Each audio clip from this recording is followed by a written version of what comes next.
I'm done funding your pathetic lifestyle. My husband sneered after my promotion, demanding separate accounts. Crushed by his public humiliation, I agreed. That Sunday, when my mother arrived for lunch and stepped into the kitchen, her horrified scream shattered the silence, sending panicked neighbors flooding into our yard. I'm done funding your pathetic lifestyle. Ryan's words hung in our kitchen like smoke from a fire I hadn't seen coming. I stood at the granite island, the one I'd picked out, paid for, and cleaned religiously for 6 years, arranging prosciutto-wrapped asparagus on a slate serving board. My hands didn't shake. They kept working, placing each piece in perfect rows, the way I'd been arranging my entire life around his ego without even realizing I'd forgotten what my own preferences looked like. Before we continue, I want to thank you for being here and sharing stories of women finding their voice. If you believe invisible labor deserves recognition, please consider subscribing. It's free and helps us reach more women who need to hear this. Now let's see how this unfolds. He leaned against the doorframe in his expensive athletic gear, the kind that cost $200 per outfit, all purchased with my credit card, and watched me like he was waiting for a reaction. His face had that expression I'd started recognizing over the past few months. Rehearsed confrontation. Like he'd been building up to this moment in the locker room mirror at his gym, convincing himself he was right, that he was finally standing up for himself. Against what exactly, I wasn't sure. Separate accounts, he continued, his voice gaining confidence from my silence. Effective immediately. What's mine is mine. What's yours is yours. We split everything 50-50. Fair is fair. Fair. The word tasted like metal in my mouth. I set down the serving tongs with deliberate care and turned to face him fully. If that's what you want. He blinked. That wasn't the script he'd prepared for. He'd expected tears, maybe. Begging. An argument about how we were supposed to be partners, how marriage meant sharing everything. He'd wanted me to fight so he could feel justified in whatever narrative he'd constructed about being taken advantage of. Really? He straightened, thrown off balance. Just like that. Just like that. I kept my voice perfectly level, perfectly calm. We'll open separate accounts this week. Transfer everything. Start fresh. Relief flooded his face so obviously it would have been funny if it wasn't so devastating. Good. That's good. I'll set mine up tomorrow. He paused at the kitchen entrance and I saw him gather himself for one more jab, one more twist of the knife. Maybe this will teach you some financial responsibility. Then he left, to meet his gym buddies for drinks that I'd be paying for at least one more time. I stood alone in the kitchen that smelled like rosemary and something burning, though nothing was in the oven. The scent was just us, I realized. Our marriage going up in flames so slowly I'd gotten used to the smoke. My pathetic lifestyle. I looked around at the space I'd created. The herb garden on the windowsill that I watered every morning. The knife set I'd researched for weeks before purchasing. The Le Creuset Dutch oven I'd saved for because Ryan said we couldn't afford it, while somehow affording another kettlebell certification that cost $800 and earned him exactly 0 additional clients. This kitchen, this house, this entire life, I'd built it. Paid for it. Maintained it. While Ryan posted Instagram photos with captions about grinding and empire building to his 247 followers, most of whom were probably bots. I pulled out my laptop and sat at the kitchen table. For a moment I just stared at the screen, my reflection ghostly in the black glass. When had I started looking so tired? When had the lines around my eyes gotten so deep? Then I opened our bank accounts. All of them. The personal checking account we'd shared for 6 years. The savings account I'd been funding. The credit cards, 3 of them, all in my name because Ryan's credit was complicated. I pulled up statements. 6 years of statements. Started downloading PDFs, organizing files, creating folders by year. Mortgage payments, all from my account.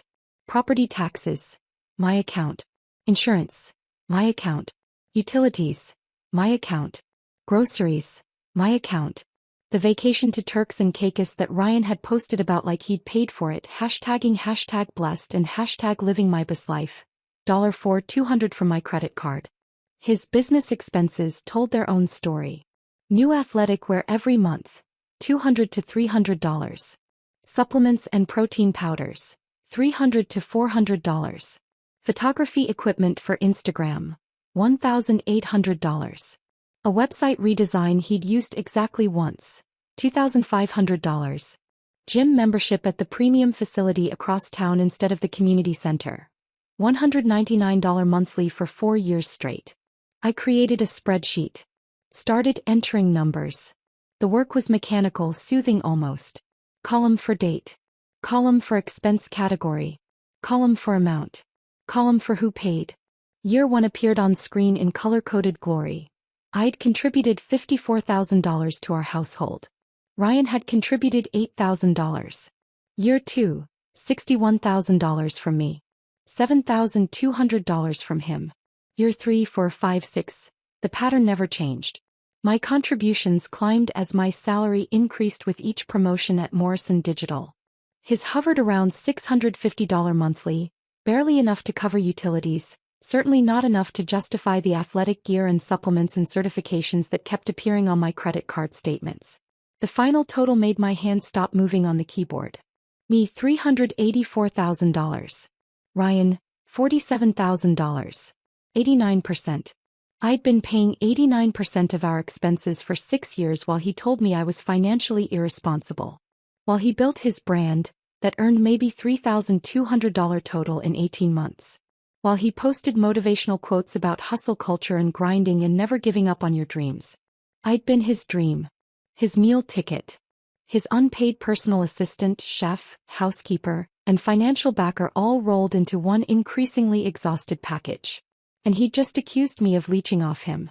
I saved the file as financial_truth.xlsx and backed it up 3 different ways. Cloud storage, external hard drive, USB drive that I tucked into my work bag. Then I sat back and looked at the numbers glowing on my screen like evidence at a trial. This was power. This was proof. This was ammunition I hoped I'd never have to use but knew I probably would. Because 12 years at Morrison Digital had taught me something Ryan had never bothered to learn. Documentation beats narrative every single time. He could tell himself whatever story he wanted about our marriage, about my spending habits, about his entrepreneurial journey. But numbers didn't lie. I thought about the promotion they'd offered me 3 days ago. Vice President of Digital Marketing. Corner office on the 14th floor with windows overlooking downtown. Company car. A hybrid sedan, professional and practical. 20% raise that would bring my salary to $165,000 annually. I'd come home so excited to tell Ryan, already imagining how we'd celebrate. Maybe finally book that trip to Italy I'd been suggesting for years. Maybe renovate the master bathroom that still had fixtures from the 1990s. Maybe just go out to a nice dinner where I didn't have to cook or clean up afterward. Instead, he'd looked at me across this same granite island and said, "So now you'll be working even more hours?" Not congratulations. Not, "I'm proud of you." Not even, "Tell me about it." Just accusation like my success was somehow a personal affront to him. I tried to explain. The opportunity. The team I'd be leading. The projects we'd be launching. But he'd walked away mid-sentence to check his phone, dismissed everything I'd accomplished with the casual cruelty of someone who'd forgotten, or never known, that I was a person separate from him with my own ambitions and achievements that had nothing to do with managing his life. That night I'd made his favorite dinner anyway. Herb-crusted salmon with roasted vegetables and wild rice. I'd set the table with cloth napkins. Poured wine. Created an atmosphere for celebration even if he wouldn't. He'd eaten it scrolling through Instagram, liking posts, leaving comments on other fitness influencers' photos. Great gains, bro, and killing it, and respect the grind. I'd watched him and felt something inside me crack. Not break, not yet. Just crack. A hairline fracture in whatever foundation I'd built our marriage on. The one where I'd convinced myself that supporting his dreams meant sacrificing my own need to be seen, appreciated, valued. My colleague Jennifer had asked me last week, during a late night finishing a presentation, if I had a husband or a teenage son at home. The question had stung more than she'd probably intended.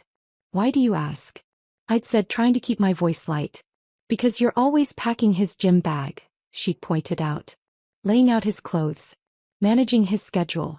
My sister does that for her 16-year-old and she can't wait for him to leave for college." I'd laughed it off. Made some joke about Ryan being high maintenance, in a way that suggested it was charming rather than exhausting. But driving home that night, her words had echoed in my head. When had I become his mother instead of his wife? When had managing his basic life tasks become my responsibility? When had I stopped expecting him to be an actual partner and started accepting him as a dependent I funded and organized and accommodated? The answers were somewhere in these spreadsheets. In 6 years of increasingly unbalanced contributions. In the slow erosion of expectations until I'd forgotten I was allowed to have any. I closed my laptop and looked around the kitchen again. The dinner party supplies I'd been preparing when Ryan dropped his bombs sat abandoned on the counter. We were supposed to host 6 people tomorrow night. Colleagues from my work, friends I'd been promising we'd have over for months. Another event I'd planned. Another meal I'd shop for, cook and clean up after.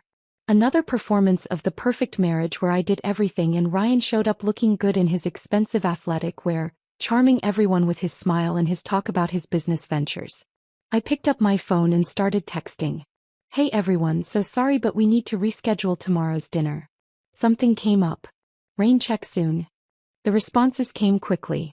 Understanding. Supportive. No problem. Then I texted Ryan, wherever he was with his gym friends at whatever bar I'd be paying for. Cancelled tomorrow's party. We need to talk about the separate accounts logistics. I'm free this weekend to set everything up. His response was almost immediate. Great.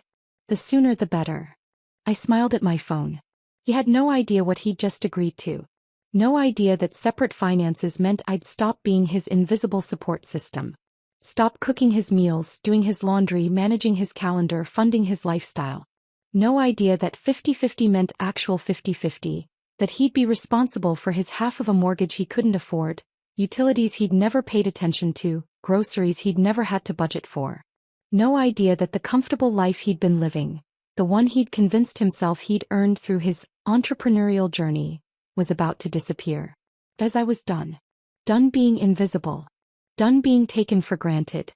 Done funding someone else's delusions while my own accomplishments got dismissed with accusations and contempt. Ryan wanted separate accounts? He'd get exactly what he asked for.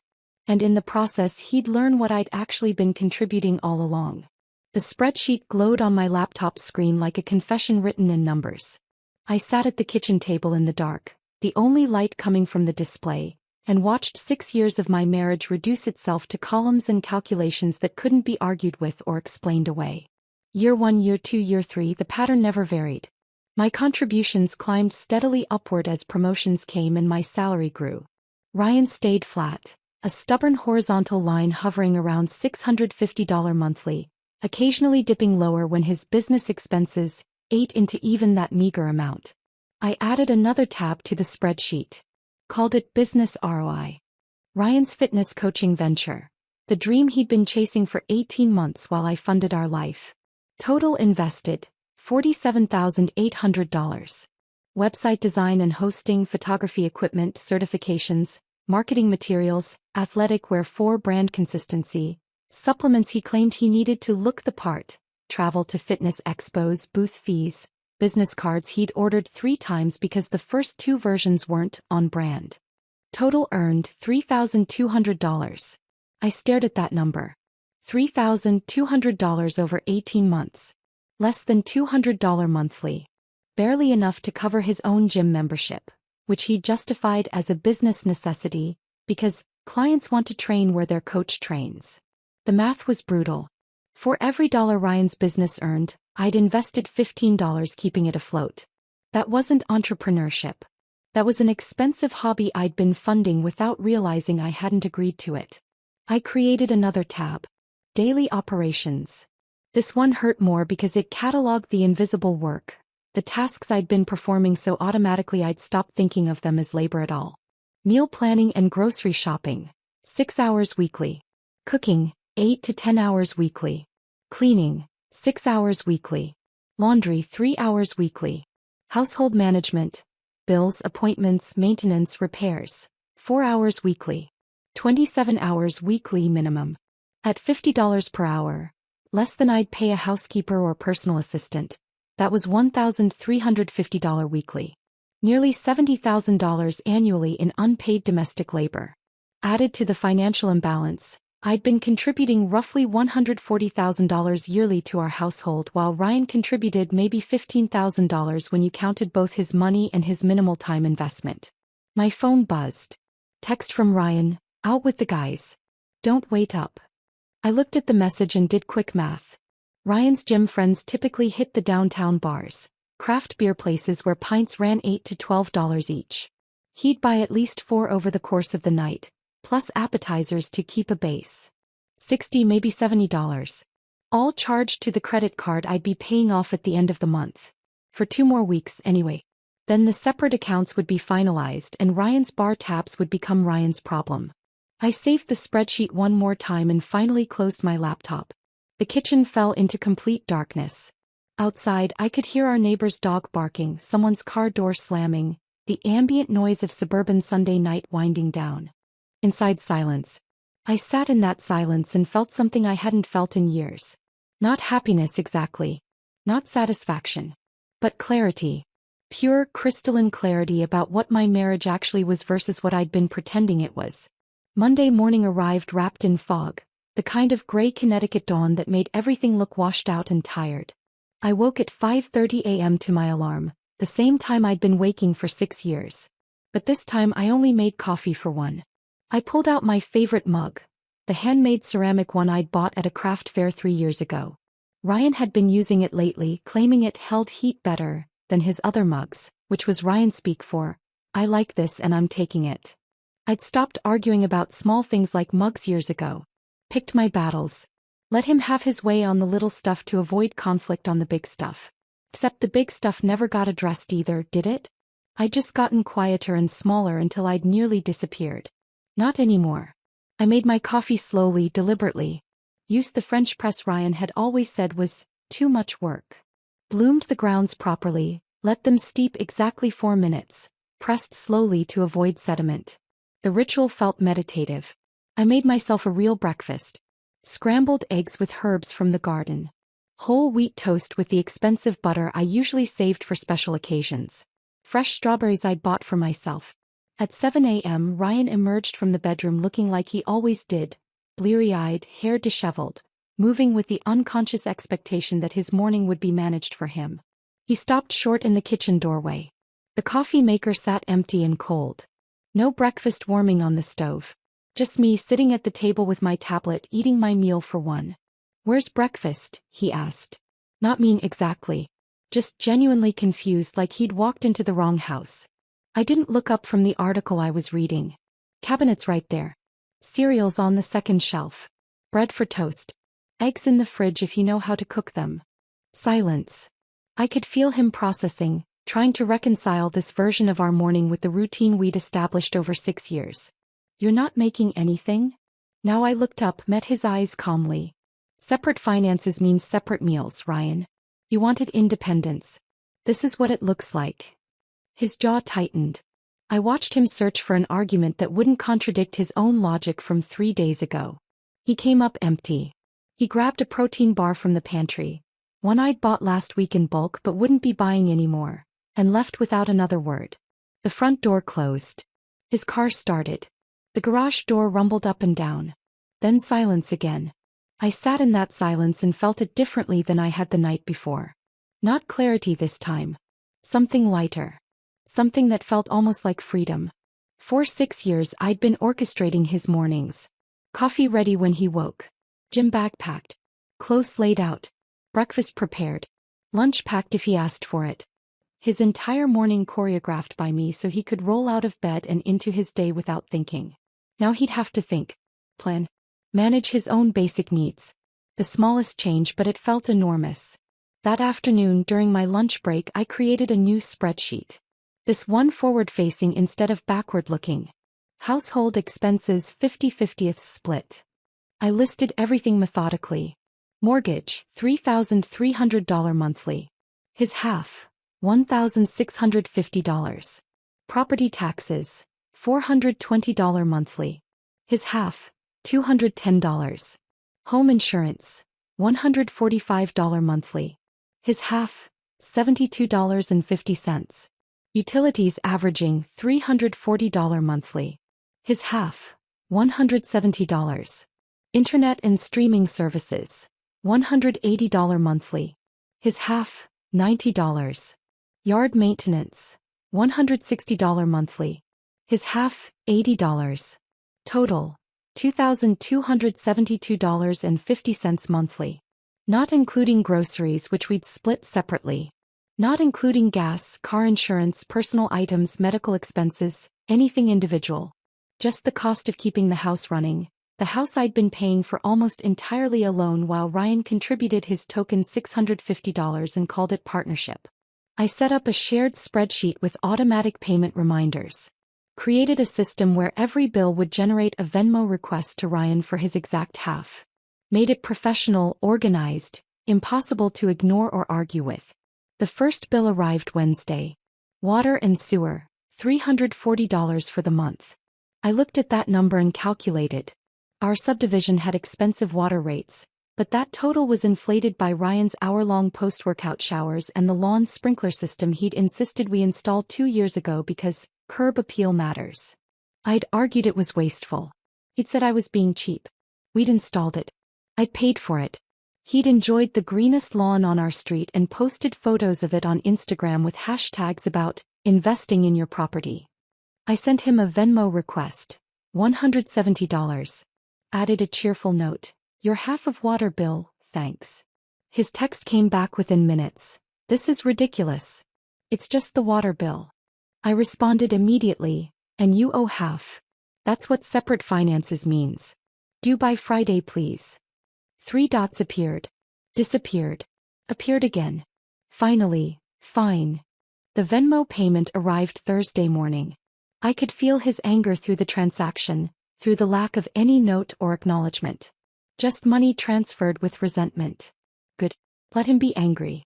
Let him feel what I'd been feeling every time I paid another bill he'd racked up and I'd be responsible for. Every time I funded another expense he'd justified as necessary while calling me irresponsible. 2 weeks into our new arrangement, my office phone rang mid-afternoon. Margaret's name on the caller ID made my stomach tighten reflexively. 6 years of conditioning, of being judged and found slightly wanting by the woman who'd raised the man who took me for granted. Lauren, darling. Her voice had that courtroom attorney quality, friendly but commanding. I'm coming for Sunday lunch this week. Ryan mentioned you're making your famous coq au vin. Famous.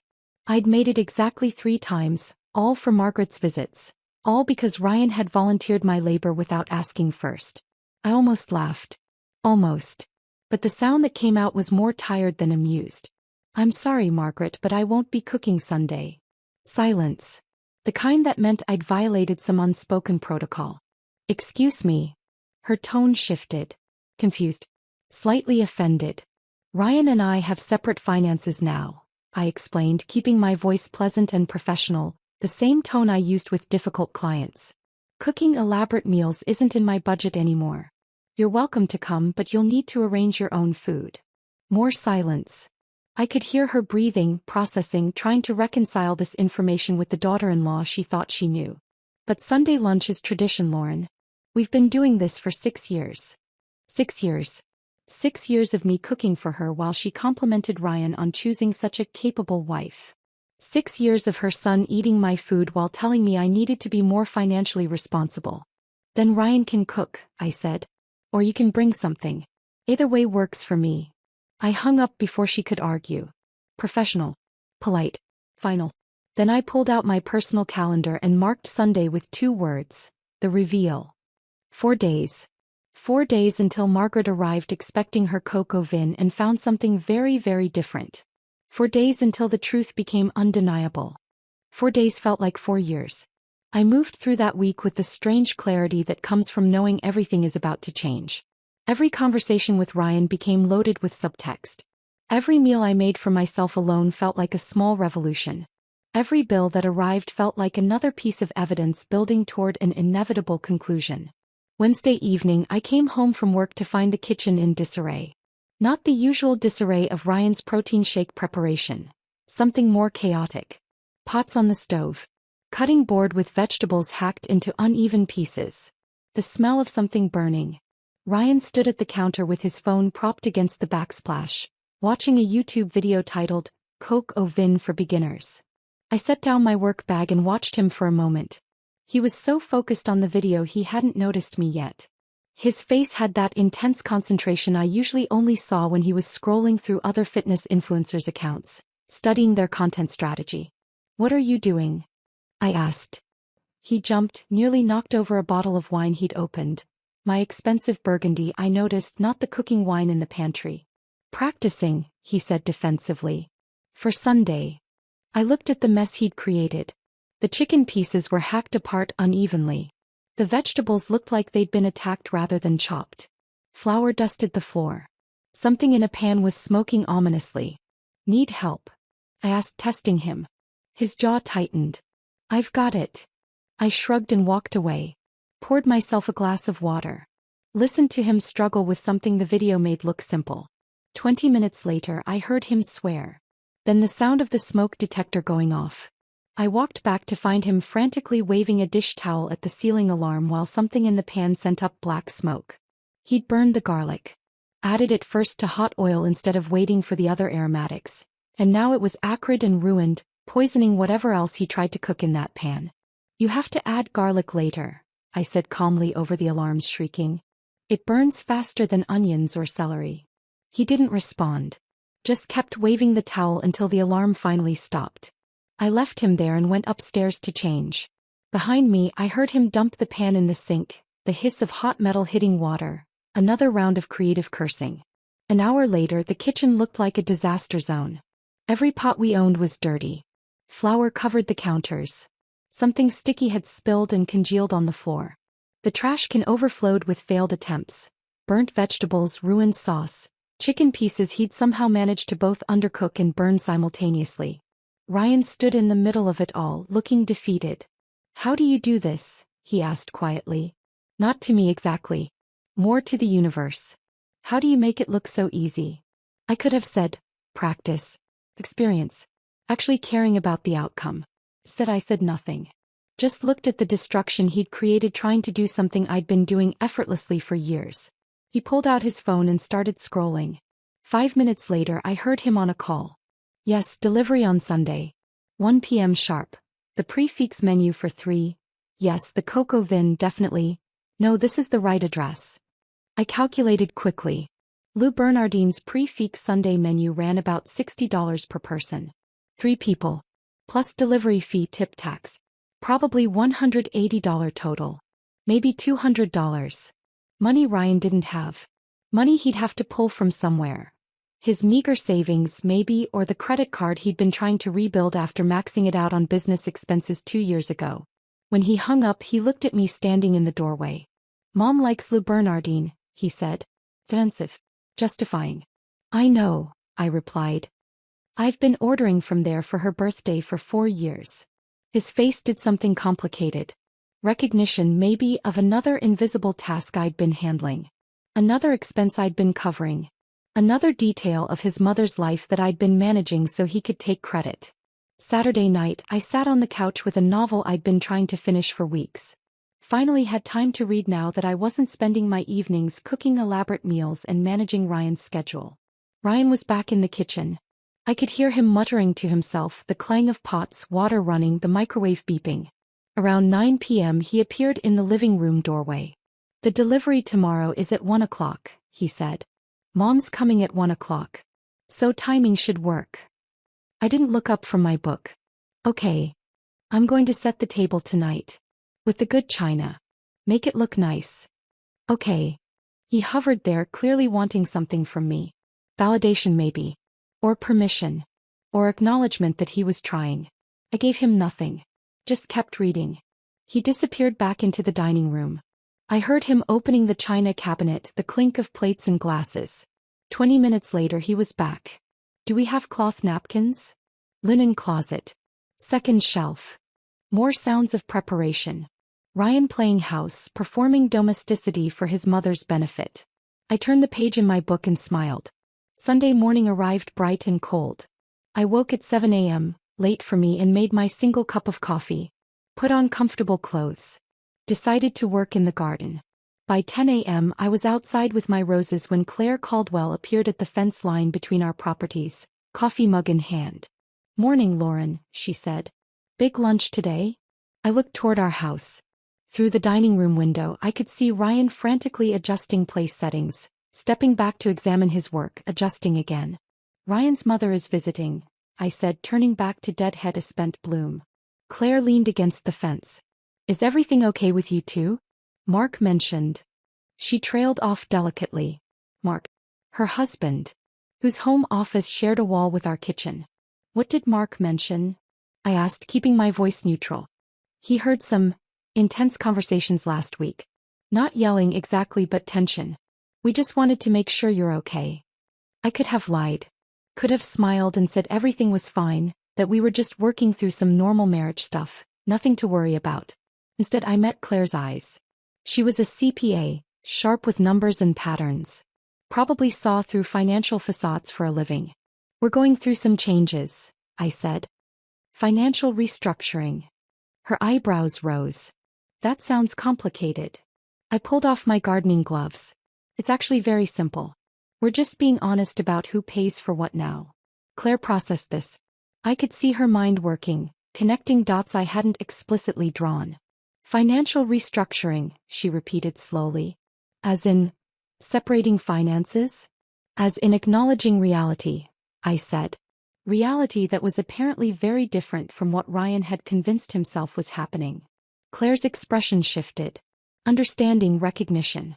Something that looked almost like solidarity.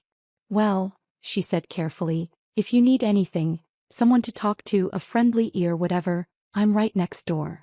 She squeezed my arm gently before walking back to her house.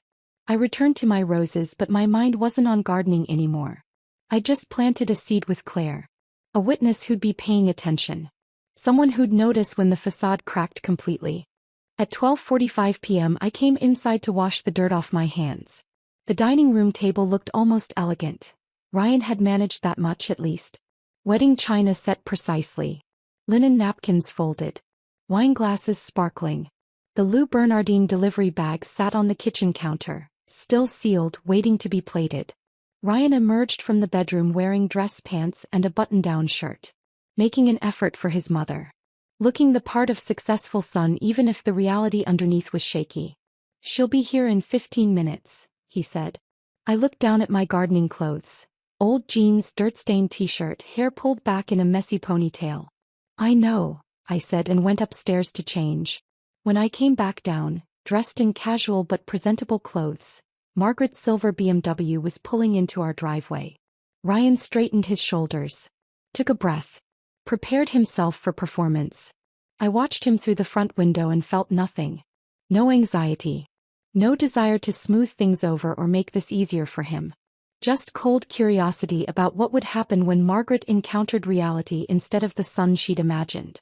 The doorbell rang at exactly 1 p.m. Margaret didn't believe in being fashionably late. Ryan opened the door. Mom. Right on time as always. She swept in wearing cream cashmere and pearls, air-kissing Ryan's cheek before her sharp eyes found me. Lauren. Her tone could have frozen water. 6 years of that tone. 6 years of subtle disapproval dressed up as concern. 6 years of being judged and found slightly wanting by the woman who'd raised the man taking me for granted. Margaret. Lovely to see you, I replied with matching coolness. She moved toward the dining room, her heels clicking precisely on our hardwood floors. Stopped at the threshold. The table looked beautiful. China gleaming. Crystals sparkling. Everything positioned perfectly.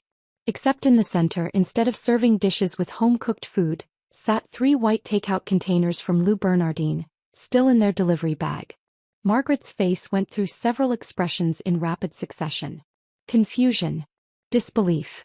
Something approaching horror. What is this? Her voice rose half an octave. Where's the home-cooked meal? Ryan stepped forward quickly, playing damage control. Change of plans, Mom. I ordered from Lou Bernardine. You love there. You ordered. She turned to look at him like he'd announced he was joining a cult. Why didn't Lauren cook? Her eyes swung to me. Accusatory. Demanding explanation. This was it. The moment I'd been building toward for 2 weeks. I stepped into the dining room, wine glass in hand, perfectly calm. Because cooking elaborate meals for free isn't part of our new financial arrangement, Margaret. The words landed like stones in still water. Ripples spreading outward. Financial arrangement? She repeated slowly, testing the phrase. Ryan wanted separate finances, I explained pleasantly, like discussing the weather. So now we split everything 50-50, including labor. He volunteered to handle Sunday lunch and he did. By ordering $180 worth of catering. I watched that number register. Watched Margaret's lawyer brain start calculating, questioning, assembling a case.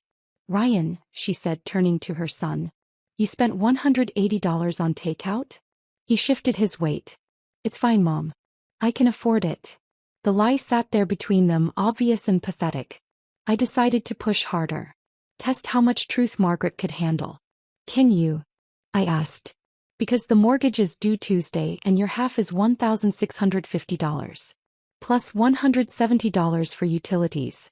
And $280 for groceries we agreed to split. That's $2,100 by Tuesday, Ryan. The color drained from his face.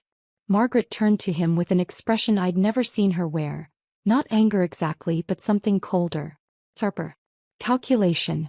Ryan Michael, she said, using his full name. What is she talking about? Ryan opened his mouth. Closed it. Opened it again. No sound came out. Margaret's question hung in the air between them, heavy and unanswerable. What is she talking about? I watched Ryan's face cycle through options. Denial wouldn't work. I'd already stated specific numbers. Anger would make him look worse. Deflection had failed. He landed on confusion. Mom, it's complicated. Lauren's mixing up. I'm not mixing up anything, I interrupted calmly.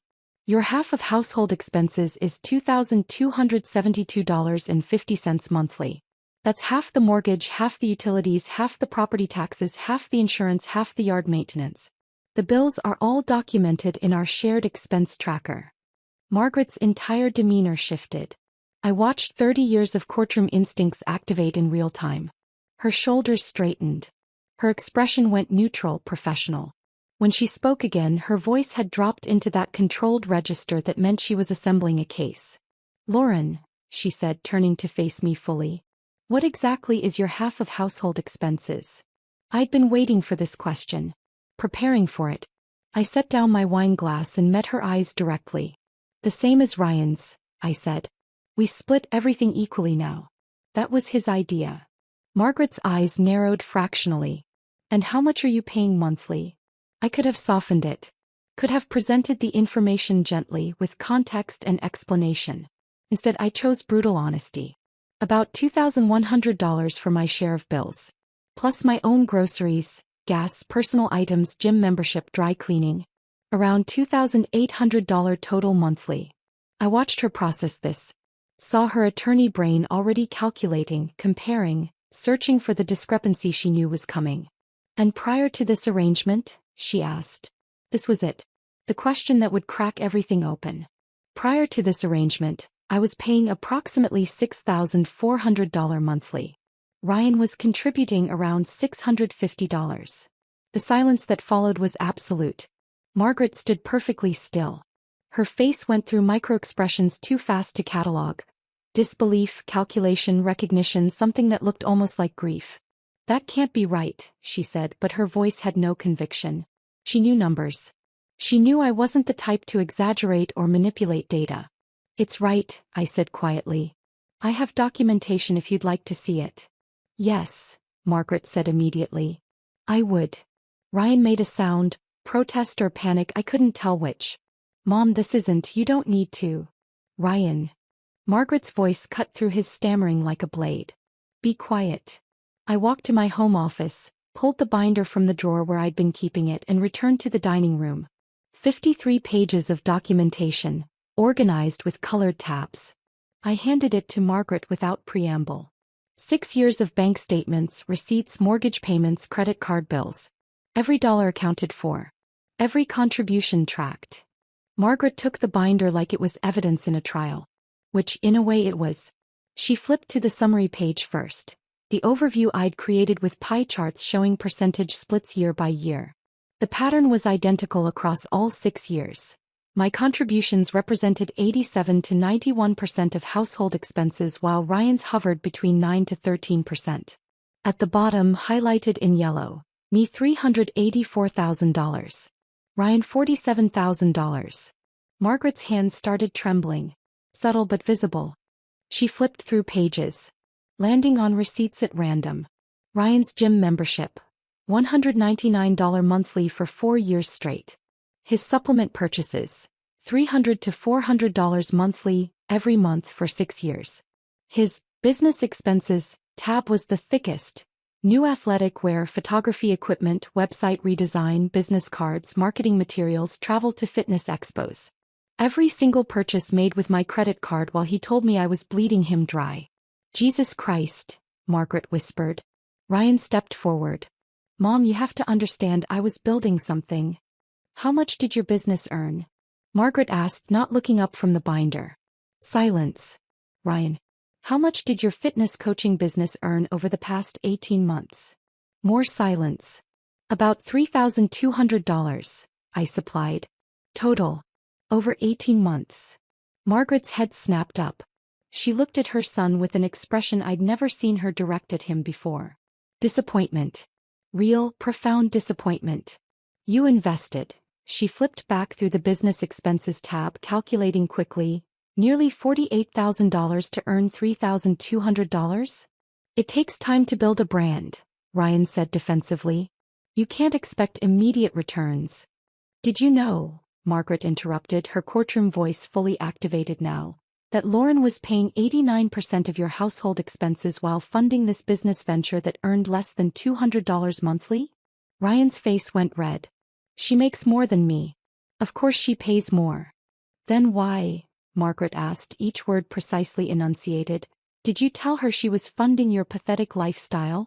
The question landed like a physical blow. Ryan actually stepped backward.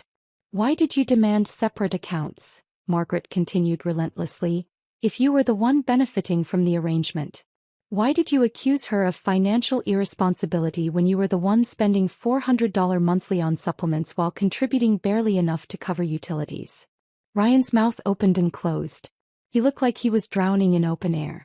Mom, it's not, she's making it sound. Am I? I asked quietly. Which number is wrong, Ryan? Which receipt is fabricated? Which bank statement is inaccurate? He had no answer. Margaret closed the binder carefully. Deliberately. Then she looked at me with something I'd never expected from her. Respect. Maybe even recognition. Lauren, she said quietly. May I use your kitchen? The request was so unexpected, so odd given the context, that I just nodded. Of course. I followed her, curious. Ryan trailed behind us, looking like he wanted to object but didn't know how. Margaret walked into the kitchen with the systematic precision of someone gathering evidence. She scanned the space, the clean counters, the organized spice rack, the spotless appliances. Then her eyes landed on the refrigerator. Specifically on the expense tracking sheet I'd printed and magnetized to the door. He walked closer, reading. Monthly shared expenses listed in neat columns. Due dates. Amounts owed. Payment status. Next to Ryan's name highlighted in yellow. Unpaid, unpaid, unpaid, unpaid. Margaret's hand went to her mouth. Then she did something that surprised me. She opened the refrigerator door. The interior was divided cleanly down the middle. A piece of tape ran vertically, separating my side from Ryan's. My side. Fresh vegetables in labeled containers. Meal prepped portions with dates written on masking tape. Quality proteins. Dairy. Condiments. The organized refrigerator of someone who planned meals and cooked regularly. Ryan's side. Expired milk 4 days past date. 3 energy drinks. A pizza box with 2 slices of congealed cheese pizza. Nothing else. No vegetables. No fruit. No real food. The dietary habits of a college student, not a married adult. Margaret stared at that division for a long moment. Then she closed the refrigerator and moved to the pantry. She opened the double doors. Inside the same division. A clear line down the middle. My shelves. Organized, abundant, sustainable. Grains in labeled containers. Pasta. Canned goods. Baking supplies. Snacks. Coffee. Everything you'd need to actually cook meals and maintain a household. Ryan's shelves. 6 containers of protein powder. Different brands, different flavors. And nothing else. The visual representation of 6 years of contribution was undeniable. Margaret stood there, doors open, staring at those shelves like they contained answers to questions she'd been afraid to ask. Then she moved to the cabinet under the sink. Pulled out the trash can. It was overflowing. I'd deliberately not emptied it since Saturday. The contents told their own story. Burnt chicken skin from Ryan's failed cooking attempt. Ruined vegetables turned to mush. An entire bag of rice that had somehow solidified into a brick. Garlic cloves blackened beyond recognition. Herbs still in their plastic containers because Ryan hadn't known you needed to remove them first. Evidence of yesterday's disaster. Evidence of a man who'd never had to cook because someone had always done it for him. Margaret's face went from pale to red to purple. She straightened slowly. Turned to look at Ryan. And then she screamed. Not a gasp. Not a cry of dismay. A full-throated horror movie scream that echoed through our house and carried out the open kitchen window into our quiet suburban Sunday afternoon. The sound was primal. Anguished. The sound of a mother realizing her son had become exactly the kind of man she'd spent her legal career protecting women from. Through the window I saw heads turn in neighboring yards. Saw Claire Caldwell look up from her garden. Saw Mr. Harrison pause mid-step on his front walk. Margaret stood in our kitchen, trembling, the binder clutched in one hand, the expense sheet in the other. 6 years, she whispered, her voice breaking. 6 years. Ryan took a step toward her. Mom. Don't, she said, holding up one hand. Don't you dare. Her voice was shaking now. All the courtroom control was gone, replaced by raw emotion. 6 years you let her support you. 6 years you used her money to play at being an entrepreneur while she worked 60-hour weeks. 6 years you called her irresponsible while she kept you afloat. Ryan's face had gone white. It wasn't like that. It was exactly like that, Margaret said. The numbers don't lie, Ryan. The receipts don't lie. This, she gestured at the refrigerator, the pantry, the overflowing trash can, doesn't lie. Outside I could see neighbors gathering. The Caldwells. The Patels. Even Mr. Harrison, who never got involved in anything. Margaret's scream had brought them running, and now they stood in our yard on the sidewalk, peering through windows, phones already out. Recording. Probably streaming to the neighborhood Facebook group that tracked every drama in our subdivision. Margaret looked at me. Her eyes were wet. Lauren, she said. I am so profoundly sorry. Margaret's apology hung in the air, but I could see she wasn't finished. There was something else building in her, something that needed release. She looked at me with red-rimmed eyes. I had no idea, she said again, her voice trembling. If I had known. You couldn't have known, I said, keeping my voice gentle. He hid it well. But Margaret shook her head violently, looking down at the expense sheet still clutched in her hand like damning evidence. Did he hide it? She asked, her voice rising. Or did we all just not ask? The question landed between us with the weight of truth. He was right. Ryan hadn't really hidden anything. I'd been supporting him openly, paying bills from my accounts, using my credit cards for his expenses, managing every aspect of our household in plain sight. Margaret had witnessed it all. The elaborate Sunday meals. The organized home. The gifts I bought for her that Ryan presented as from us. She'd seen it all and never questioned it because the alternative was uncomfortable. Because women supporting men financially disrupted the expected narrative. Because asking would have meant acknowledging her son wasn't the man she'd raised him to be. I saw you, Margaret continued, her voice breaking. I saw you cooking, cleaning, organizing, managing everything. I saw Ryan contributing nothing. And I told myself you were just capable. That you were good at that stuff. That it was fine because you seemed happy to do it. She pressed her hand to her mouth, tears spilling over. But you weren't happy, were you? You were exhausted. You were invisible. And I made you more invisible by complimenting your capability instead of questioning his uselessness. Outside, I could see the neighbors hadn't dispersed. They stood in small clusters on the sidewalk on our lawn in neighboring yards. Watching through windows. Phone still out. Claire Caldwell had moved closer to our kitchen window. I could see her face clearly, not judgment but recognition. Understanding. How many of them had seen the same thing Margaret had seen? How many had noticed the imbalance and said nothing because it was easier than confronting uncomfortable truths? Margaret straightened her spine. Wiped her eyes. When she looked at me again, something had shifted in her expression. Lauren, she said with the decisiveness of someone making a courtroom decision. What do you need from me? The question surprised me. I'd expected many things from this confrontation, but not an offer of alliance from the woman I'd thought would always defend her son. I glanced toward the window where our neighbors watched, bearing witness to this suburban implosion. I need you to see the truth and acknowledge it, I said simply. That's all. Just bear witness. Margaret nodded once, sharp and certain. Then she turned to Ryan with an expression that made him physically recoil. I'll be staying at the Marriott tonight, she said, her voice cold and final. When I come back, if I come back, I expect to find you prepared to have a very different conversation about your marriage and your contributions to it. She tucked the binder under her arm like evidence she was taking to trial and walked toward our front door. Ryan found his voice finally. Mom, wait. No. She didn't even turn around. You humiliated yourself, Ryan. In front of your neighbors. In front of your wife. In front of me. You need to sit with that. You need to understand what you've done. She opened the front door and walked out. Into our yard where at least 15 neighbors stood watching. The silence was absolute. Margaret walked through them with the dignity of someone who'd spent 3 decades commanding courtrooms. Her head high. Her shoulders back. The binder visible under her arm. The neighbors parted for her. I watched Claire touch Margaret's arm gently as she passed. A gesture of solidarity or support, I couldn't tell which.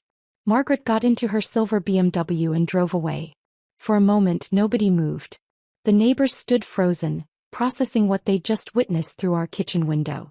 Then slowly in pairs and small groups they began to disperse. But not before I caught their expressions. Claire's face held something like respect.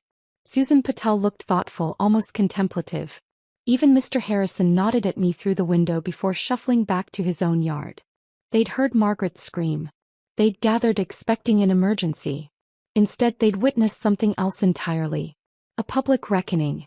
A truth told loudly enough that it couldn't be ignored or explained away. Ryan and I stood in our kitchen. Our dining room visible through the doorway with its $180 worth of catering still sitting unopened on the table. You planned this, Ryan said finally, his voice hollow. You wanted this to happen. I looked at him. Really looked at him. This man I'd married 6 years ago. This man I'd supported, funded, managed, organized around. This man who'd convinced himself I was the problem. I documented the truth, I said calmly. That's all. The rest was your doing. My mother screamed, he said like I hadn't noticed. She screamed in our house and now the entire neighborhood knows, I finished. Yes. They know now. They know what you've been doing for 6 years. They know who's actually been funding your lifestyle. His face flushed red. This is insane. You're making me look like... Like what? I asked. Like someone who contributed $47,000 over 6 years while I contributed $384,000? Like someone who demanded separate finances while benefiting massively from joint ones? Like someone who called his wife financially irresponsible while she paid for everything? He had no answer. The numbers don't lie, Ryan, I continued, my voice still eerily calm. Your mother knows that. She's an attorney. She spent 30 years dealing with cases exactly like this, financial abuse disguised as marriage. And she just realized her son is the abuser. Don't call it that, Ryan said quickly. It wasn't abuse. I didn't mean to. Didn't you? I asked. You told me I was funding your pathetic lifestyle. You demanded I take financial responsibility for myself. You've been telling me for months that I spend too much, that I'm not pulling my weight, that you're tired of carrying the financial burden. I walked to the refrigerator and pulled down the expense sheet. Every word was projection, Ryan. Every accusation you made was actually a confession. He stared at the sheet like it might bite him. What happens now? He asked quietly. I folded the expense sheet carefully. Now, you pay your half of the bills. Every month. On time. You buy your own food, do your own laundry, manage your own schedule. You figure out how to be an actual adult instead of someone's dependent.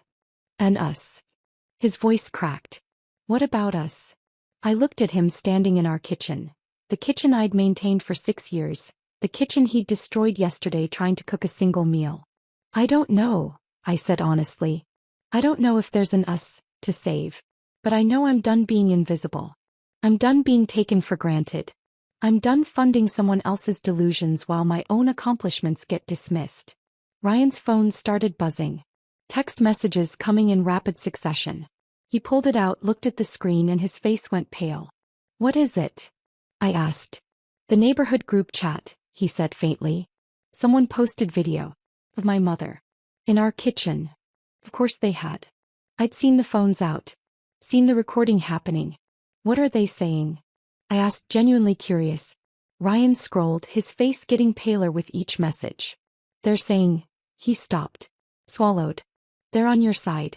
They're saying they're calling me." He couldn't finish. Just handed me the phone. I scrolled through the messages. Dozens of them coming in fast. "Holy hell, did you hear Margaret Davis screaming? I got it on video. Ryan's been living off Lauren's money for 6 years. $384,000 to $47,000? Are you kidding me? He called her financially irresponsible while she paid for everything? Margaret said he became the kind of man she spent her career protecting women from. Damn. Lauren's been cooking those Sunday meals for his mother and he never contributed? That's messed up. I always wondered why she looked so tired. Now we know." Claire Caldwell had posted, "If anyone needs to talk about financial dynamics in marriage, my door is open. What we witnessed today is more common than people think." Susan Patel replied, "Seconded. And Lauren, if you're reading this, we see you now. We should have seen you before." I handed the phone back to Ryan. His face had gone from pale to gray. Everyone's going to know."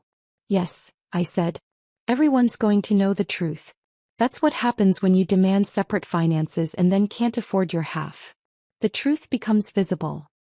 He looked at me like I was a stranger. "Who are you?" "Someone who stopped accepting being invisible," I said. "Someone who decided her contributions deserved acknowledgement. Someone who got tired of being called a burden by the person she was carrying." I walked past him toward the stairs. "Where are you going?" he asked. "To my room," I said. "To read. To enjoy the quiet. To exist in my own space without managing yours." "This isn't over," he said, but his voice had no conviction. "No," I agreed. "It's not. But it's different now. And it will never go back to what it was." I went upstairs and closed the bedroom door. Below I heard Ryan moving around. Heard him on the phone, probably calling his mother, though she wouldn't answer. Heard him in the kitchen finally dealing with the catering that had never been eaten. Outside, the afternoon sun slanted across our neighborhood. Somewhere, neighbors were still talking about what they'd witnessed. About Margaret's scream. About the truth that had finally, brutally, necessarily come to light. I lay on my bed and stared at the ceiling. Tomorrow, Ryan would have to figure out how to pay $2,100 in bills he'd never budgeted for. Tomorrow, he'd have to buy his own groceries and cook his own meals. Tomorrow he'd have to face a neighborhood that knew exactly who he was and what he'd done. But today, in this moment, I felt something I hadn't felt in 6 years. Not happiness. Not triumph. Just the quiet, profound relief of truth finally spoken aloud. The quiet in our house that night was different from any silence we'd shared before. Not comfortable. Not companionable. Just empty, like a room after furniture's been removed and you can see all the damage that was hidden underneath. I lay in bed staring at the ceiling, listening to Ryan move around downstairs. Heard him finally dealing with the catering, containers opening, the scrape of utensils, the refrigerator door opening and closing. Then silence again. Around midnight I heard his footsteps on the stairs. They paused outside our bedroom door. I held my breath, waiting to see if he'd knock. If he'd try to come in. If he'd attempt some conversation or reconciliation or explanation. The footsteps moved past. Down the hall to the guest room. The door closed with a soft click. I exhaled and rolled over, pulling the comforter around myself. My bed. My room. My space. For the first time in 6 years I didn't have to negotiate for it. Monday morning arrived gray and cold. I woke at 5:30, made my single cup of coffee, dressed for work in the master bathroom without worrying about waking Ryan. He was already in the guest room.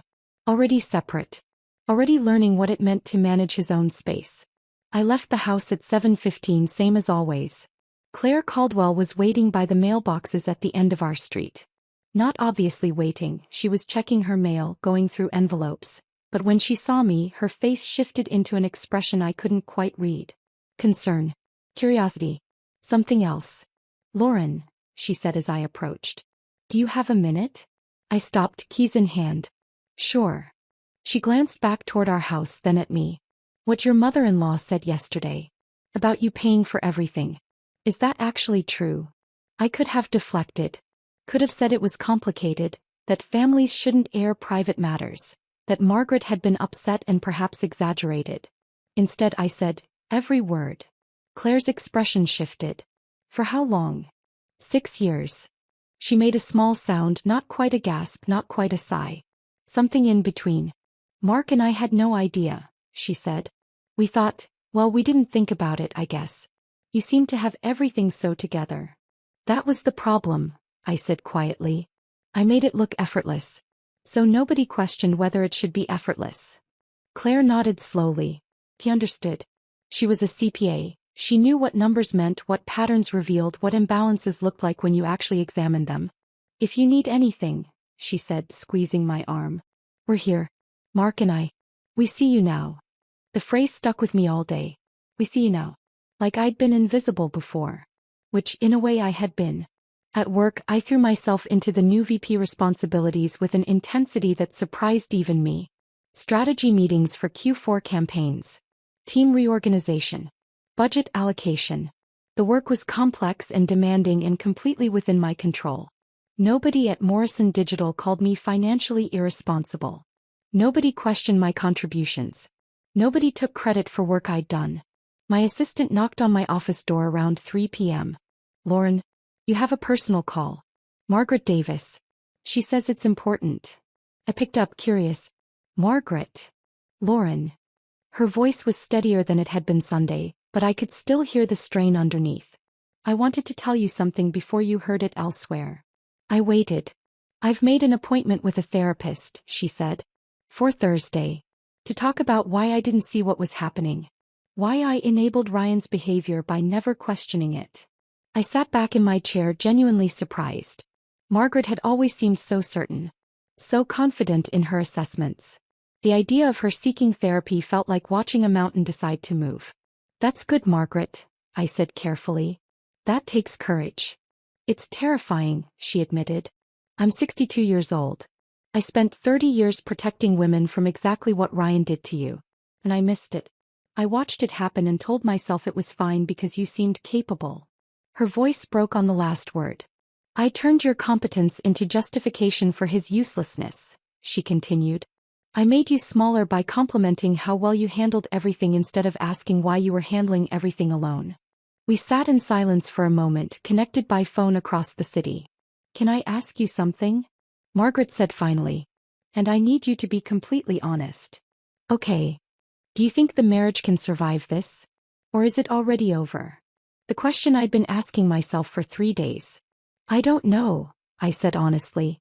I don't know if I want to go back to being invisible. But I also don't know if Ryan's capable of real change or if he's just scared right now.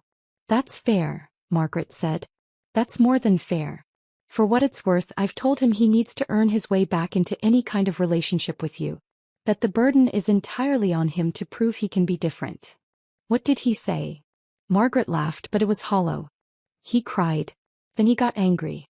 Then he cycled back to crying. He's a mess, Lauren. Which is probably where he should be. After we hung up, I sat at my desk looking out over the city. Wondered what Ryan was doing. If he was actually reflecting or just panicking.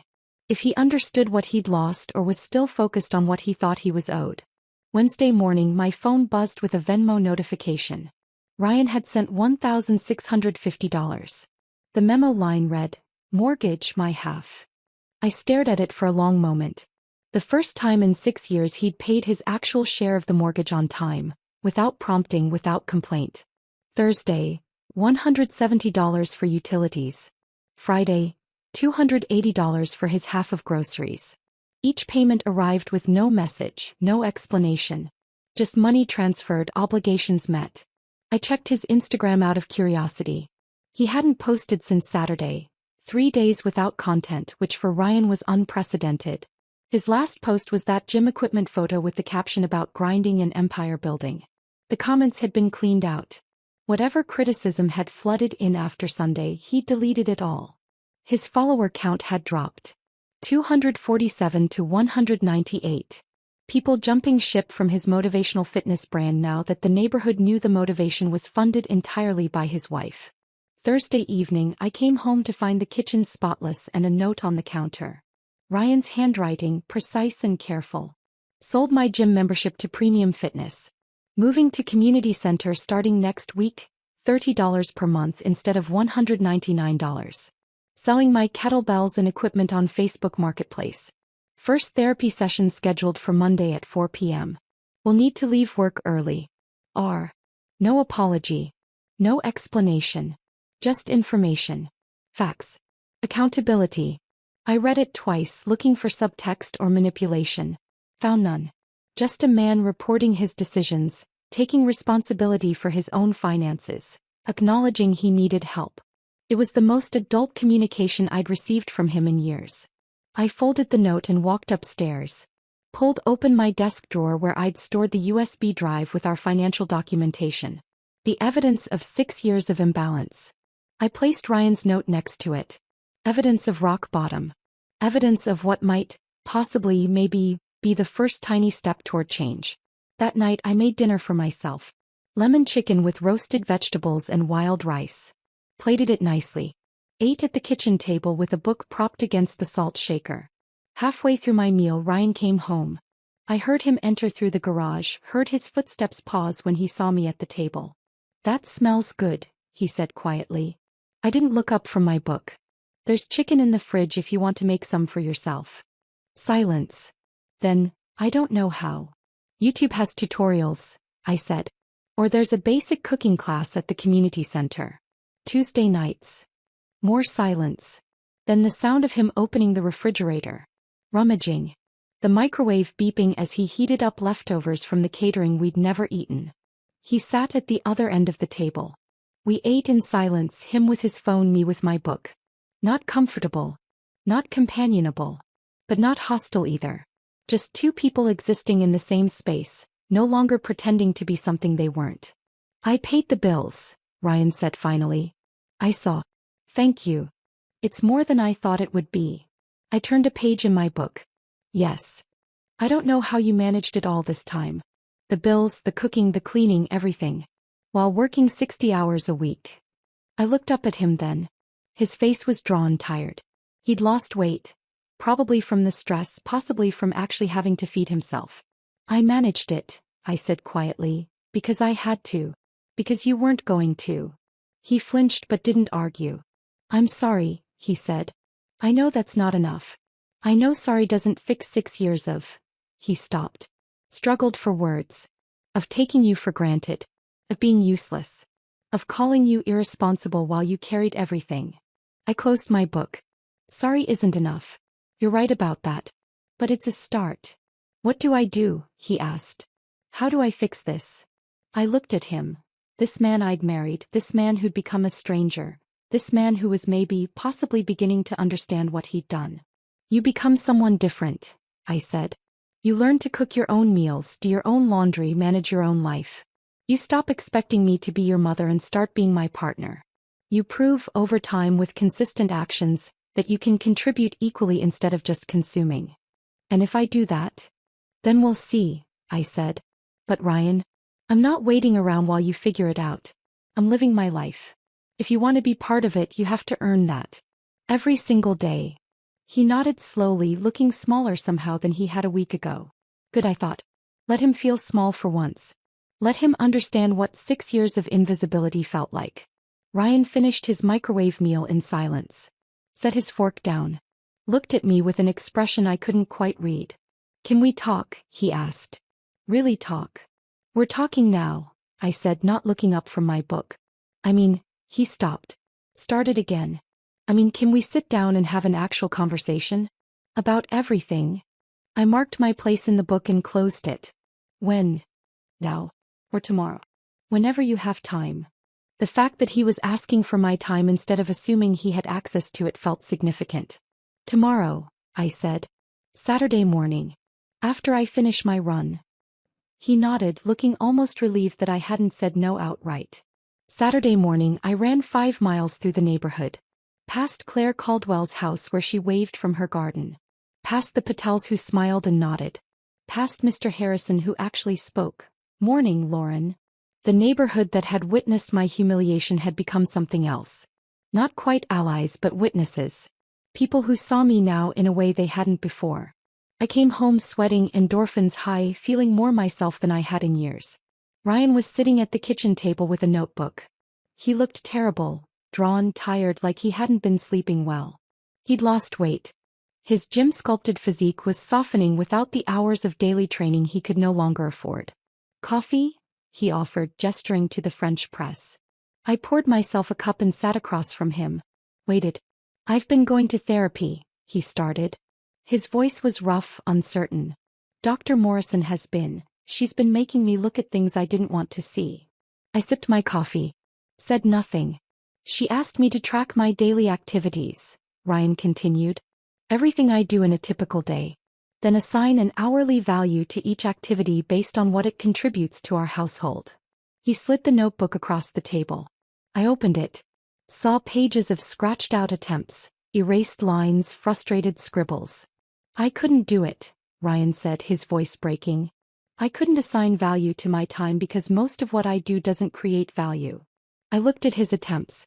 Saw him trying to quantify gym time, Instagram posting, meal planning he didn't actually do, cleaning he didn't perform. 2 hours daily at the gym, he continued. That's for me. Not for us. Not contributing anything except my own ego. 3 hours weekly posting on Instagram for a business that earns almost nothing. Maybe an hour weekly actually doing something that benefits our household. He put his head in his hands. Everything else is you, Lauren. Cooking, cleaning, managing bills, maintaining the house, remembering appointments, organizing, planning.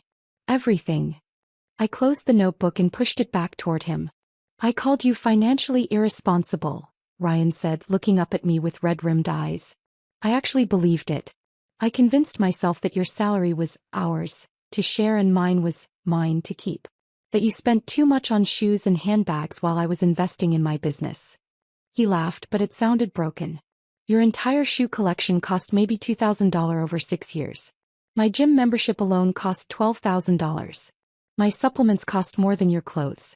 My business expenses, $47,000 to earn $3,200. "I know," I said quietly. "I know you know. That's what makes this so." He stopped. Swallowed hard. "I'm not the victim here. I'm the problem. And I didn't see it until my own mother screamed it in front of the entire neighborhood." We sat in silence. Outside I could hear someone mowing their lawn. Normal suburban Saturday sounds. "What do you want from this conversation?" I asked finally. "I don't know," Ryan admitted. "Maybe just to tell you that I'm starting to understand. That I'm trying to change. That I'm..." His voice cracked completely. "That I'm sorry. Not performative sorry. Actually sorry." I looked at him. This man who'd called me a burden while I carried him.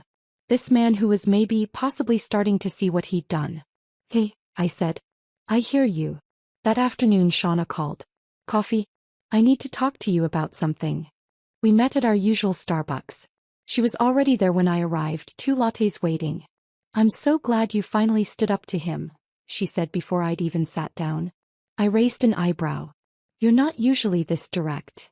"I've been holding this in for 6 years, Shauna said. "Watching you disappear into that marriage. Watching you become smaller and smaller while Ryan took up more and more space. Why didn't you say something?" She laughed, but it was bitter. "I did, Lauren. Multiple times. Do you remember 3 years ago when I told you Ryan was treating you like his personal assistant?" I did remember. Vaguely. A conversation that had made me defensive. "You told me I didn't understand," Shauna continued. "That Ryan was going through a transition. That marriage meant supporting each other through hard times. You said I was being judgmental." The memory came back sharper now. I'd been angry at her for weeks after that conversation. "I stopped pushing after that," Shauna said. "Because I could see you weren't ready to hear it. You'd convinced yourself that your value was in how much you could do for him. How capable you were. How much you could handle." She reached across the table and took my hand. "But Lauren, your value was never in what you did for Ryan. It was always in who you are. Brilliant. Accomplished. Kind. Organized. Successful. You didn't need him. You never needed him. Her voice got quieter. He needed you desperately. And he convinced you it was the other way around. The truth of her words broke something open in me. I started crying. Right there in Starbucks. Ugly crying that made other customers glance over and then politely look away. Shauna moved around the table to sit beside me, holding me while I finally grieved for 6 years of making myself smaller to accommodate someone else's ego. I was so stupid, I said through tears. You weren't stupid, Shauna said firmly. You were generous. You were kind. You believed the best in someone who took advantage of that. That's not stupidity. That's humanity. Tuesday, Margaret called and asked if we could have lunch. Just the two of us. We met at a quiet bistro downtown, away from our neighborhood and its watching eyes. Margaret looked different. Less polished. More vulnerable. She'd stopped wearing her courtroom armor. I need to tell you something, she said after we'd ordered. About why I didn't see what Ryan was doing to you. I waited curious. When I was building my law practice, Margaret began, I worked 80-hour weeks while Roger launched his construction company. For the first 10 years of our marriage I paid for everything. She stirred sugar into her coffee with precise movements. My mother told me I was being a fool. That Roger was using me. That I should demand he get a real job and contribute properly. I defended him viciously. Cut her off for 3 years over it. Margaret looked up at me. Roger's business eventually succeeded. We're comfortable now. So I told myself my mother had been wrong. That my investment in Roger had paid off. She paused.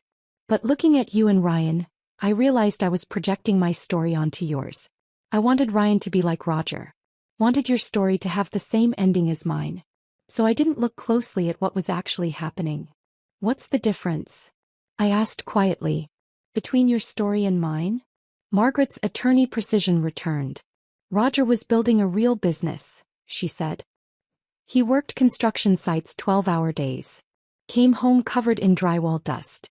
His business lost money those first years because he was investing every dollar back into equipment and skilled workers. She met my eyes directly. Ryan wasn't building a business. He was playing at entrepreneurship while you funded his lifestyle. There's a difference between supporting a partner's dream and enabling their delusion. I felt something shift inside me. A piece of anger I'd been carrying toward Margaret dissolved. What Roger and I had, Margaret continued, was hard but equal. We both sacrificed. We both contributed. We both believed in a shared future. Her voice dropped. What you and Ryan had was exploitation disguised as partnership. And I'm so sorry I didn't see it sooner. I'm sorry I didn't protect you the way I protected my clients for 30 years. She reached across the table and squeezed my hand. I enabled him by never questioning it. By complimenting your capability instead of asking why you were doing everything alone. I made you smaller by praising how well you handled his inadequacy. We sat in silence for a moment. Are you staying with him? Margaret asked finally. I don't know yet, I said honestly. I'm waiting to see if the changes are real or just crisis management. That's wise, Margaret said. And whatever you decide, I want you to know, I'm on your side now. Not his. Yours. It was the alliance I'd never expected but desperately needed. The mother-in-law who finally saw me clearly and chose to stand with me instead of her son. That evening I sat in my home office looking at the binder of financial evidence. 6 years of imbalance. 6 years of invisible labor. My phone buzzed. Text from Ryan, therapy again tomorrow. Dr. Morrison wants to do couples sessions if you're willing. No pressure. Just offering. I stared at the message for a long time. Typed, maybe. Let me think about it. His response came immediately. Take all the time you need. I'll keep working on myself either way. I set down my phone and looked out the window at our neighborhood. The place where everyone now knew our story. Where Margaret's scream had made the invisible undeniable. Change was happening. Real change maybe. But whether it was enough remained to be seen. I took all the time I needed. Days turned into weeks. Weeks into months. Ryan kept going to therapy. Kept paying his bills. Kept showing up to his community center job even though I knew it hurt his ego to go from fitness influencer to front desk clerk. He'd asked twice more about couples counseling. Both times I'd said, not yet. He'd accepted it without argument. That alone felt significant. 6 months after Margaret's scream, I woke on a Sunday morning to the smell of coffee. Not the burnt, over-extracted coffee Ryan used to make in a panic. Real coffee. The kind that takes attention and care. I came downstairs in my pajamas to find him at the French press, moving through the ritual with careful concentration. Bloom the grounds. Wait 30 seconds. Pour slowly. Press gently. He'd been practicing. Bernie. Actually trying.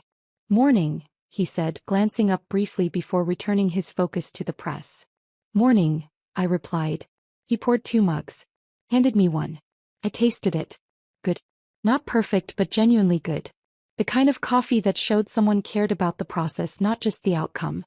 I've been taking the cooking class at the community center, Ryan said, like he was reporting on homework. 3 nights a week. Chef Marcus is teaching us basics. How to properly season. How to know when something's done without relying on timers. I nodded, sipping my coffee. I made chicken marsala last night, he continued. It was edible. Not good but edible. Progress, I guess. That's good, I said. We stood in the kitchen drinking coffee like 2 people who used to know each other and were slowly learning how to be in the same room again. I sold the last of my gym equipment yesterday, Ryan said. The kettlebells I bought for $800. Got $200 for them. Put it toward next month's mortgage. Is half of the mortgage, which he'd been paying on time, every month for 6 months straight now. The community center job is offering me more hours, he continued. 40 weekly instead of 30. With benefits. Still only $18 an hour, but it's something. Are you going to take it? Yeah. I need to. I can't keep pulling from retirement to cover my half of expenses. He said it matter-of-factly. No resentment. No martyrdom. Just acknowledgement of reality. We finished our coffee in silence. Not uncomfortable silence. Just quiet. Can we talk? Ryan asked. About us. About what happens next. I set down my mug. Okay. We sat in the living room. Neutral territory. Both of us choosing opposite ends of the couch, maintaining distance. I need to ask you something, Ryan said. And I need you to be completely honest even if the answer destroys me. I waited. Do you want to stay married? Or do you want a divorce? The question I'd been avoiding for 6 months. I don't know, I said honestly. Ryan nodded like he'd expected that answer. Dr. Morrison says I have narcissistic tendencies, he continued, his voice quiet. That I built my entire identity around being special. The athlete. The entrepreneur. The guy with potential. Instead of building identity around actually doing anything of value. He looked at his hands. She says I used your competence as proof I was special. Like, if someone as accomplished as you would support me, I must be worth supporting. But I wasn't worth supporting, was I? I was just using you. Yes, I said. No point softening it now. You weren't supporting a partner building something real, Ryan continued. You were supporting a grown man playing pretend while you did all the actual work. And I called you irresponsible for it. His voice cracked. I called you a burden while you were carrying me. And I don't know how to fix that, Lauren. I don't know how to undo 6 years of... He stopped. Took a breath. Of abuse. That's what Dr. Morrison calls it. Financial abuse. Emotional abuse. I don't like the words, but I can't argue with them. I said nothing. Let him sit with that truth. I'm not asking you to stay, Ryan said finally, looking up at me. I'm asking what you need. What would make your life better, happier?